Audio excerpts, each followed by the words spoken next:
Muy buenas tardes, amados hermanos, que el Señor les bendiga. Continuamos con el estudio basado en Hebreos, capítulo 6, del versículo 1 hasta el versículo 8, donde el tema central que nosotros vemos es lo que el escritor de los Hebreos pues, está tratando de mencionar, el peligro de no progresar. El propósito de la lección que nosotros vemos es que nosotros logremos reconocer que existe este peligro. Y muchas veces, pues, de manera inequívoca y de manera irresponsable, digámoslo así, pues no tenemos especial cuidado en lo que sería el crecimiento espiritual.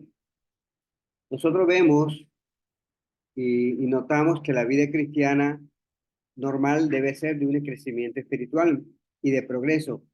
Y si nosotros hacemos una retrospectiva, comenzamos como niños, en el cual nos alimentábamos de leche espiritual, y a medida que nuestros sentidos espirituales crecían o se ejercitaban para discernir el bien y el mal, entonces vamos avanzando en lo que sería el alimento, que sería un alimento sólido. Y de esta manera el apóstol Pedro pues nos exhorta a que nosotros crezcamos en el conocimiento y en la gracia de nuestro Señor Jesucristo, y es la meta que cada cristiano pues debe de tener. Pero como vimos en la lección pasada, muchas veces notamos alguna marca de inmadurez espiritual. Es decir, que no todos crecen como deberían de crecer, y nosotros logramos ver en la lección anterior alguna marca de inmadurez espiritual. Esto era que teníamos una audiencia que era muy tarda, que realmente eran lentos para escuchar. Luego notamos también como otra característica la incapacidad de enseñar a otro, y cuando lo decíamos incapacidad de enseñar, no es que necesariamente se colocaban al frente, sino que podían de cualquier momento, en cualquier lugar, pues enseñar a otros hermanos. También notábamos entonces que su dieta era de leche espiritual, por ende entonces no era la tendencia de una inmadurez espiritual.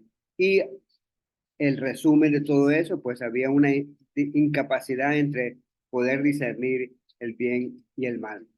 Entonces, notamos que el capítulo 6 de los Hebreos exhorta a que se maduremos un crecimiento espiritual y conocimiento en la palabra de Dios. Y también a la misma vez que si nosotros no estudiamos, pues nos advierte contra la apostasía. Y es lo que el escritor de los Hebreos instaba, que fuésemos más diligentes, a que procuráramos de manera muy cuidadosa el crecimiento de la palabra. Porque si no crecemos espiritualmente como deberíamos suceder, pues nosotros deberíamos de preguntarnos, ¿qué sucede? ¿Es el crecimiento espiritual realmente tan esencial? Hay un peligro de no progresar espiritualmente, y notamos que cuando nosotros consideramos Hebreos capítulo 6 del verso 1 hasta el versículo 8, nos encontramos que de hecho existe un peligro si nosotros no crecemos espiritualmente. Que es posible que los cristianos se encuentren o lleguen a una situación sumamente precaria, y en el cual pues notamos, o puede ser algo en el cual nos puede llegar a la ruina espiritual. Es entonces que debemos de considerar el deber en pensar y buscar la perfección. Y cuando hablamos de perfección, como notamos en Hebreos capítulo 6 del verso 1 al verso 3, dice de esta manera: por tanto, dejando las enseñanzas elementales acerca de Cristo, avancemos hacia la madurez, no echando otra vez el fundamento del arrepentimiento de obras muertas y de la fe en Dios, y de la enseñanza sobre los lavamientos y de la imposición de manos, de la resurrección de los muertos y del juicio eterno. Y esto haremos si Dios lo permite. Vemos que en cuanto a la referencia a la madurez espiritual, en función de lo que notamos en la primera carta de Pedro 2:2, en el cual instaba en primera instancia que como niños recién nacidos deseáramos la leche pura de la palabra de Dios, y nos decía el apóstol Pedro que de esa manera nos dice que nosotros crecíamos para nuestra salvación. Cuando notamos Santiago 1:21, nos exhortaba entonces a que rechazáramos toda inmundicia, y de esa misma manera pues podemos recibir con humildad la palabra que es implantada, por la cual el escritor de Santiago menciona que es poderosa para salvar nuestra alma. Por eso es importante que nosotros consideremos dar espacio a que la palabra de Dios pues esté en nuestro corazón. En otras palabras, necesitamos la palabra de Dios para de esa manera poder crecer de manera espiritual. Y si eso no se logra, recibir la palabra de Dios en nuestros corazones, vemos entonces que el desarrollo completo de la vida espiritual, según el apóstol Pedro que notamos en la segunda carta de Pedro 5 del 5 al 8, va a ser, requiere que nosotros pongamos diligencia. Noten lo que el apóstol Pedro menciona en esta carta. Por esta razón dice, obrando con toda diligencia, añadan a su fe virtud, a la virtud conocimiento, al conocimiento dominio propio, al dominio propio perseverancia, a la perseverancia piedad, a la piedad fraternidad y a la fraternidad amor. Pues esta virtud al estar en ustedes y al abundar no los dejará ociosos ni estériles en el verdadero conocimiento de nuestro Señor Jesucristo. Entonces notamos que para que la fe y el conocimiento sean esenciales y podamos progresar, necesitamos agregar algunas de las cualidades de Dios que es mencionada en estos versículos. Y a medida que nosotros desarrollamos ese carácter piadoso, realmente vamos a llegar a conocer a nuestro Señor, vamos a llegar a la plenitud, a la altura que Cristo desea que nosotros deseamos. Y notamos entonces que en los versículos de Hebreos capítulo 6, del versículo 1 al versículo 3, indicaba algunas enseñanzas elementales acerca de Cristo, pero a la misma vez implica que los hermanos debían enseñar algunos temas que en ese momento y en esa época pues estaban dando alguna serie de cuestiones que debían de conocerla o algunas cuestiones que posiblemente pudiera tener algún tipo de controversia desde el punto de vista de la percepción que pudiera haber. Por eso notamos que el escritor de los Hebreos, perdón, instaba entonces que hiciésemos ese ejercicio, dice, de lo que era el arrepentimiento de obra muerta. Es decir, pasando de las obras que produce la muerte espiritual a vida. Y vemos entonces que eso es lo que se nos describe. También utiliza la expresión la fe para con Dios. También requiere o indica la convicción de confianza en Dios y sus promesas. Vemos entonces que este punto en particular dice que es esencial para que podamos complacer al Señor. Y nota lo que Hebreos capítulo 11, el versículo 6 menciona, es un texto que creo que lo sabemos de memoria, en el cual dice el versículo, y sin fe es imposible agradar a Dios. Y notamos entonces que este versículo requiere que nosotros tengamos esa fe para con Dios, porque más adelante en Hebreos 11:6 menciona que sin fe es imposible agradar a Dios, porque es necesario que el que se acerca a Dios crea que Él existe y que recompensa a los que le busquen. Entonces vemos que esta fe no viene así de la nada, porque esta fe es producida por la palabra de Dios misma. Y notamos lo que dice Romanos 10:17, así que la fe viene por el oír y el oír por la palabra de Dios. Si nosotros no prestamos atención a la palabra de Dios, pues entonces nosotros no vamos a poder crecer como realmente deseamos que crezca esa fe. Y es lo que realmente el versículo de Hebreos capítulo 6 menciona y hace referencia a la fe en Dios. A la misma vez que se menciona acerca de la fe en Dios, también había algunas enseñanzas que los hermanos necesitaban crecer, que los hermanos debían de tener la suficiencia, la base como tal para poder presentar defensa ante ellos. El versículo 6, Hebreos capítulo 6, perdón, el versículo 2 hace referencia a la enseñanza sobre el lavamiento. Es que aún inclusive en los tiempos de la iglesia naciente, en los primeros cristianos, habían cuestiones acerca de los primeros bautismos. Habían muchos rituales de lavado y practicados por varias sectas de los paganos y judíos. Entonces notamos que los hermanos allí del primer siglo debían de tener la suficiente conocimiento para poder distinguir de manera cuidadosa esta práctica y poder distinguir así realmente el bautismo por el cual Cristo había mandado a que se bautizase para el perdón de los pecados.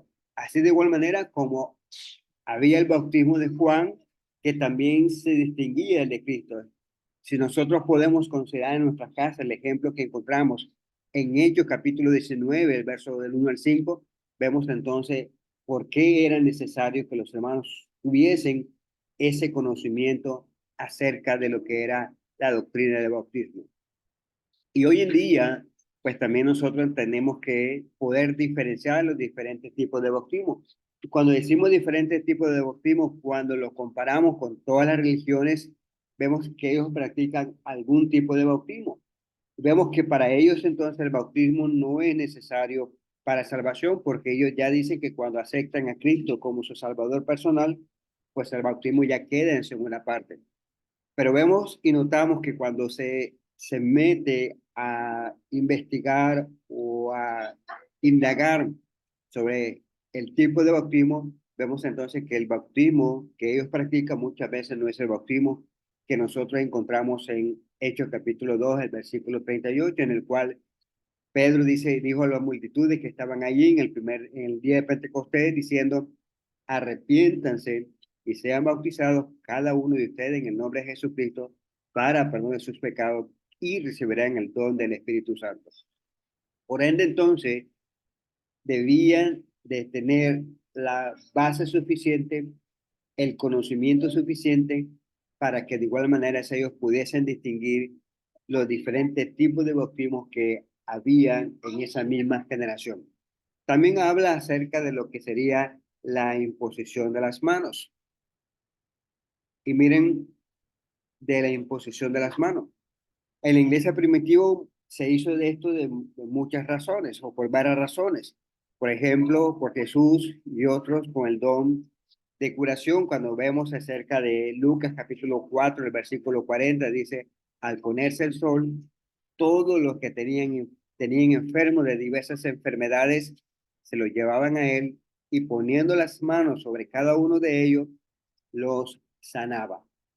Cuando nosotros vemos en el asunto de la imposición de las manos, o mejor dicho, cuando nosotros vemos muchas veces los milagros de Jesús, vemos que Jesús curó de diferentes maneras.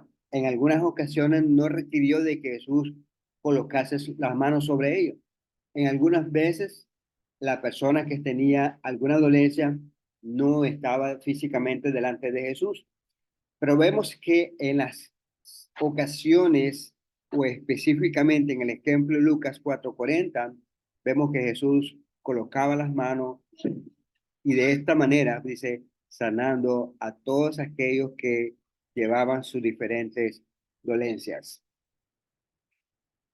Marco 16, el versículo 18, también vemos también acerca de este ejemplo. Tomarán serpientes en las manos y aunque beban algo mortífero, no les hará daño. Sobre los enfermos pondrán las manos y se pondrán bien. Y ese es en cierto sentido, la, la orientación o la recomendación que Jesús le daba a sus discípulos en el momento, en la última instrucción antes de ascender a los cielos. Y vemos que también había imposición de las manos en el hecho de otorgar bendiciones especiales a los demás. El ejemplo que nosotros vemos en Marcos capítulo 10, el versículo 16, en el cual dice, y tomándolos en los brazos, los bendecía, poniendo las manos sobre ellos. También más adelante, cuando la iglesia naciente, después del de Pentecostés, los apóstoles también hacían la imposición de las manos y muchas veces esto lo hacían para impartir un espíritu a otra persona o a impartir un don y de esta misma manera, ¿verdad? Poder hacer el milagro. Por ejemplo, vemos el ejemplo de la segunda carta de Timoteo, capítulo 1, el versículo 6 dice, por lo cual te recuerdo que avives el don de Dios que hay en ti por la imposición de mis manos. Y luego, cuando vemos más adelante, otro ejemplo en cuanto a la imposición de las manos, lo encontramos en el ejemplo acerca de los líderes de iglesia que se utilizó para designar diferentes servicios. Eso lo vemos en Hechos capítulo 13, del verso 1 al versículo 3, y otro ejemplo en Hechos capítulo 6. Lo que vemos entonces aquí en cuanto a la imposición de la mano es que a menudo siempre iba acompañada con una oración y luego la imposición de la mano pues era el símbolo exterior de esa oración. También otro tema que aquí en Hebreos capítulo 6 también se mencionaba y que los hermanos debían tener conocimiento necesario era acerca de la resurrección de los muertos. Y este es un tema central de la predicación apostólica, como fue la resurrección de Jesús. Y eso es exactamente lo que nosotros notamos en el capítulo 2, el verso 31 y 32, en el cual dice, miró hacia el futuro y habló de la resurrección de Cristo, que ni fue abandonado en el Hades, ni su carne sufrió corrupción. A este Jesús, Dios, de lo cual todos nosotros, perdón, a este Jesús resucitó Dios, de lo cual todos nosotros somos testigos. Y más adelante, en capítulo 10 de Hechos, también menciona, dice, pero Dios lo resucitó al tercer día e hizo que se manifestara eh, que se manifestara. Entonces vemos que el asunto de la resurrección de los muertos fue un tema central, un eje que vemos que de manera reiterativa en el libro de los Hechos también se menciona. Cuando vemos más adelante en el 1 Corintios capítulo 5, 15, perdón, en el cual el apóstol Pablo presenta una disertación sumamente grandiosa en el cual se manifiesta el asunto de la resurrección. Y no solamente de esto, también estos versículos nos hablan también acerca de lo que sería el juicio eterno. También otro tema de la predicación apostólica, que de igual manera también se destacó en varias cartas. Para hacer ejemplo, el apóstol Pablo siempre enseñaba acerca de esta situación, acerca de lo que sería el juicio eterno. Un texto en el cual, pues no lo he colocado en la diapositiva, es lo que vemos en la segunda carta de los Corintios, capítulo 5, el versículo 10, en el cual menciona, dice, todos nosotros debemos comparecer ante el tribunal de Cristo, para que cada uno sea recompensado por sus hechos, estando en el cuerpo, de acuerdo con lo que hizo, sea bueno o sea malo. En otras palabras, comprender estos conceptos que se mencionan en el versículo 1 al versículo 3, podríamos decir que sería el comienzo del crecimiento espiritual. Primero rudimento, el bautismo bíblico, la imposición de las manos y la resurrección de los muertos y el juicio eterno, eran cosas que en el cual iba a manifestar el crecimiento espiritual. Pero vemos que según la queja que notamos en el escritor de los Hebreos, lamentablemente había algunos cristianos que durante años todavía necesitaban que alguien les enseñara acerca de los primeros rudimentos. En otras palabras, está diciendo que estos hermanos siguen siendo niños y que necesariamente hoy en día necesitan leche y no de alimento sólido. Pero vemos y notamos que la exhortación que encontramos del libro de los Hebreos es que necesitamos ir tras la perfección. Una vez que hemos establecido las bases, la misma base que encontramos en este versículo, debemos de construir sobre ella con una comprensión de la doctrina descrita anteriormente. Y vemos que más adelante vamos a ver en el capítulo 5 lo que sería el sumo sacerdocio de Cristo. Por lo cual entonces, para proseguir más adelante, perdón, que lo vimos en el capítulo 5, pero para seguir viendo o lo que más adelante habla acerca del sacerdocio de Cristo, necesariamente entonces el escritor de los Hebreos quería que esta base mencionada en estos versículos se asentara, fuese la base para poder crecer y comprender aquellas partes más sustanciosas de la palabra de Dios y que de igual manera pues era más probable que ellos, al igual que nosotros, permanezcamos firmes en nuestra fe. Pero entonces necesitamos la actitud de esforzarnos hacia la perfección, como se menciona aquí.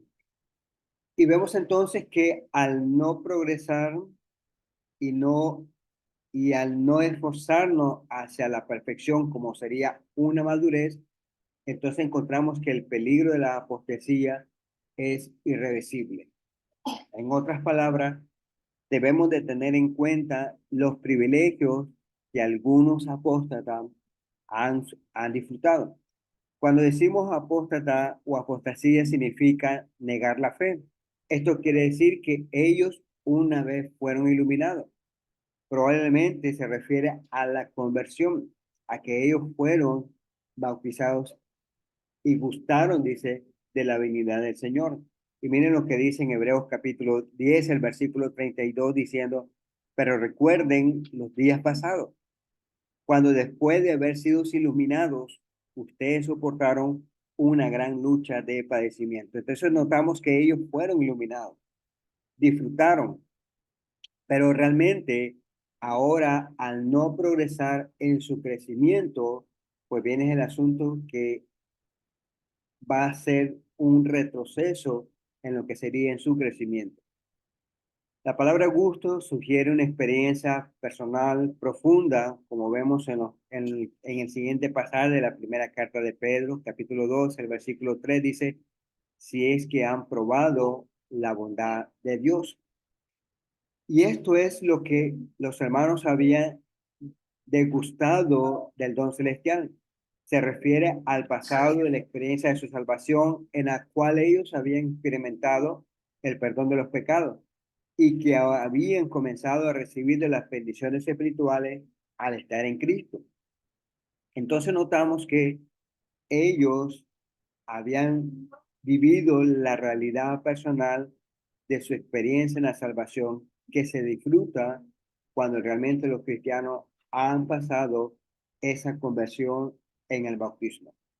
Entonces dice que ellos se habían hecho participantes del Espíritu Santo a través del bautismo. Como notamos cuando dice en Hebreos 38, dice, y recibirán el don del Espíritu Santo.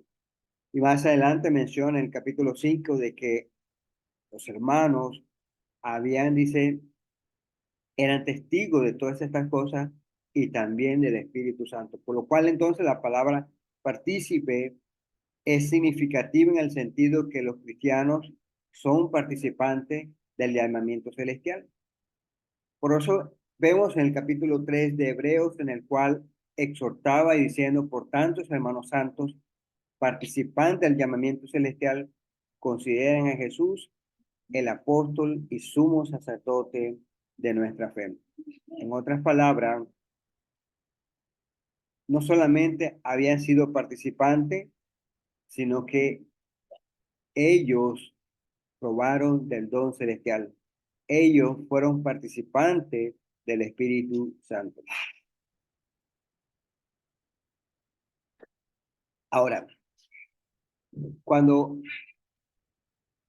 examinamos en Efesios capítulo 1, el versículo 19, y cuál es la extraordinaria grandeza de su poder para que con nosotros los que creemos conforme a la eficacia de la fuerza de su poder. En otras palabras, también habían experimentado el poder en el hecho de que habían gustado de la salvación.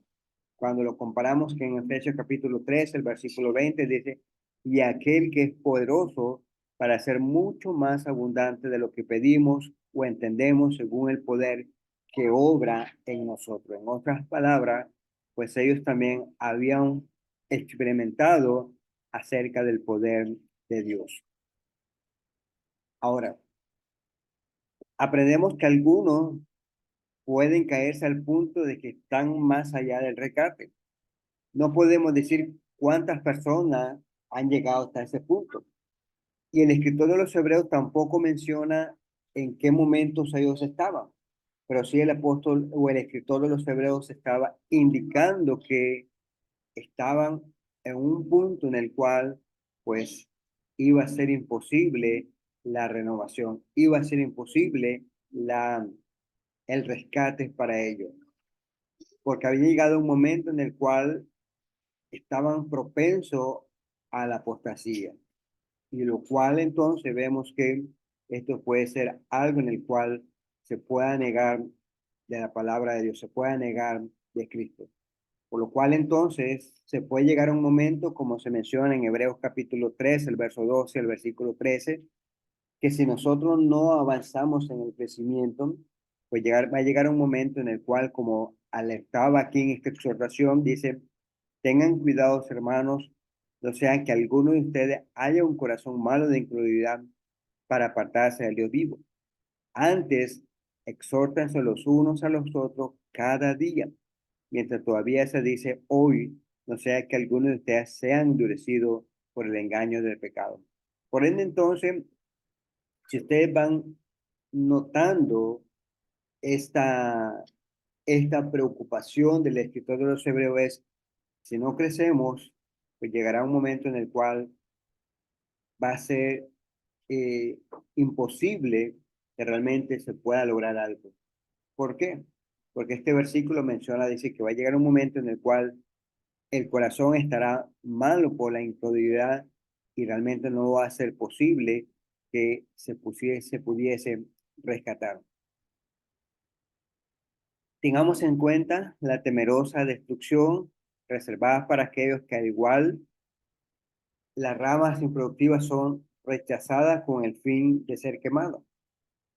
Y es lo que debemos de considerar acerca de aquellos que han recibido las bendiciones de Dios, aquellos que habían recibido el poder y que de igual manera también tenía el efecto en ellos para producir buenos frutos, pero en cambio dice que han pasado a un extremo que serían espinos y cardos, tomando nutrición, pero no realmente no estaban produciendo buenos frutos, frutos que fuesen eh, útiles, como nosotros notamos la ilustración que vemos en Juan capítulo 15, del verso 1 al verso 8, en el cual con esta ilustración Jesús advertía a sus discípulos en el hecho de permanecer en él. Y si permanecemos en él, podamos dar frutos para la gloria de Dios. Pero si no damos frutos, realmente seremos cortados y quemados. Y esa es la alerta o la advertencia o la exhortación que el escritor de los Hebreos estaba notando o llamando la atención para ello. En conclusión de este estudio, este pasaje es clave en el sentido de que aprendemos lecciones importantes. Al recibir las maravillosas bendiciones de Dios, no impide la imposibilidad de que nosotros retrocedamos o que caigamos en la apostasía. Y para aquellos que han caído al punto de desechar su fe, mencionan que la destrucción es inevitable. Recordemos entonces acerca del pasaje de Juan capítulo 15, del verso 1 al verso 8. En vista de tales verdades, el peligro de no progresar, de no crecer, es muy real. Debemos de prestar atención a la exhortación en la cual nos exhorta que vayamos hacia la perfección. No podemos contentarnos con la inmadurez espiritual, sino al contrario, sino que debemos de ser diligentes para esforzarnos en nuestro crecimiento espiritual y que esto realmente sea necesario o la base para nuestro crecimiento espiritual. Sé que hay mucho que decir acerca de estos versículos, pero para esta clase, pues es lo que he preparado y es lo que les he compartido. Muchas gracias por su atención, que el Señor les bendiga y les guarde. Déjenme